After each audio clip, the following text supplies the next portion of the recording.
So like in our classes, we talk about it a lot, like not being facilitators, right? Don't just be a facilitator of a qualification. We're instructors. We're trying to better our officers. So being instructors, not facilitators. And it's actually funny because we talk about that all the time.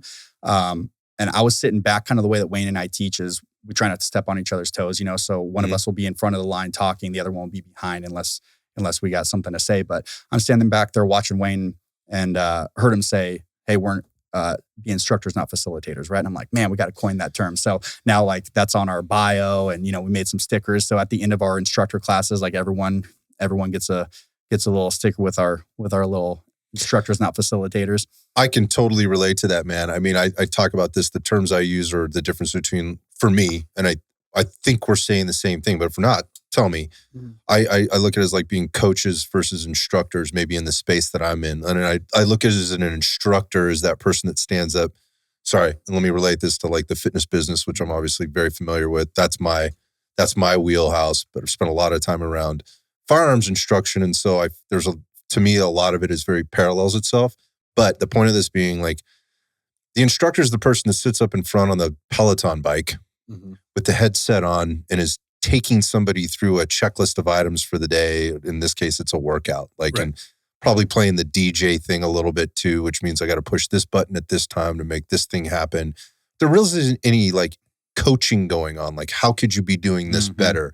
What are the things that you may be missing here? Things to look out for. And a lot of times the way that instruction has been set up for whoever is having to do the instruction or the facilitating doesn't leave a lot of time for that, right? Because there's all these items in the tick list you have to hit. And I've been to a lot of courses, both on the firearms and then like even on the fitness side of things, whether that's continuing education or whatever else. The ones that I enjoyed and got the most from were the ones that had the facilitator or the instructors, right? In your case, in the example you're using, or the coaches in mind, that really knew how to read the room and understand what the person that was standing in front of them, say in your case, the line, needed to take away. And sometimes that can be a very small part of the bigger whole that completely changes the game for them going forward. And so going back to like you get 10 and a half hours, if that 10 and a half hours is spent with the facilitator and not with a really good instructor, what are you really getting out of that? And to your point, I think this is for people listening, there's obviously a lot of this audience understands very much what you're talking about from a cultural perspective and that what happens in qualification in law enforcement. But I think it's also important for the people that maybe don't really understand that it is very limited and that qualification tends to be a very low bar to have to meet.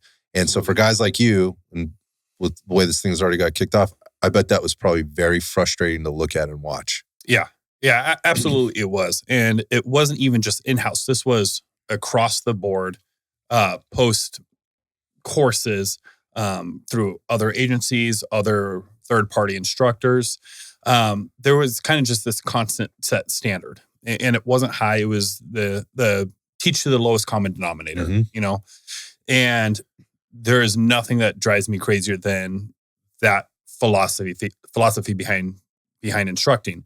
Because the reality is, if you're teaching to the lowest common denominator, one person might improve, but you're failing absolutely everybody else there, right? And then so how do they build on that? You know, you brought up in the fitness aspect, and I'm sitting here kind of thinking about it, going, you know, if you just put someone through a workout and you don't really instruct them, you don't help them through this, they're not going to be in shape at the end. They're not going to be fit. Their goals they haven't achieved. What you're looking for is to show them how to do these things. Hey, this is the proper form. This is heart rate zones. This, whatever it is, right? And then it's incumbent upon them to take that information on their own to their garage workout, to the gym they normally go to, and build upon that foundation that you set for them. And so I looked at this in law enforcement as the same way of going, hey, don't come to our course and expect to leave a better shooter. It generally doesn't happen. And when I go to courses, I don't have an expectation of, hey, all my problems are going to be fixed. Right. And that's not the goal, of course. And now sometimes it does happen. Sometimes there's an anomaly and someone leaves just an exponentially better shooter, which is great. But that shouldn't really be what you're going in there looking. What you should be going into the course looking for is, hey, what are the drills? What are the teaching points? How do I execute what I need to do? How do I set a proper program for this?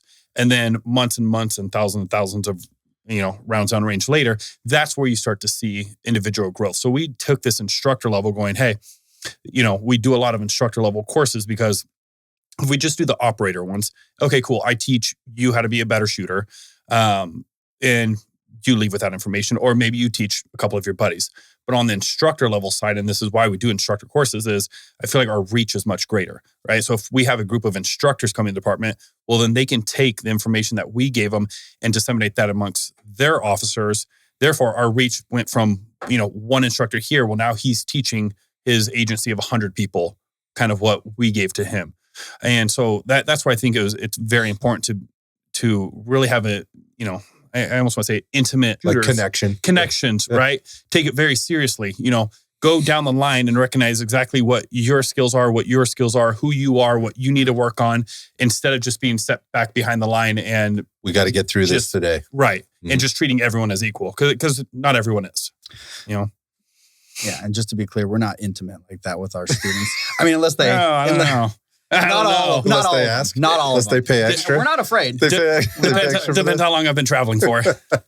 I think I can totally relate to this. I think a lot of people probably listening to the show obviously can very much relate to this, and this is becoming more of a common message that's getting out there, which is really great. And that is, we have to do better. How do we do better? And you guys are young guys in the sense of, you guys basically are breaking we've always done it this way, so we're going to continue to do it this way type of mentality or attitude.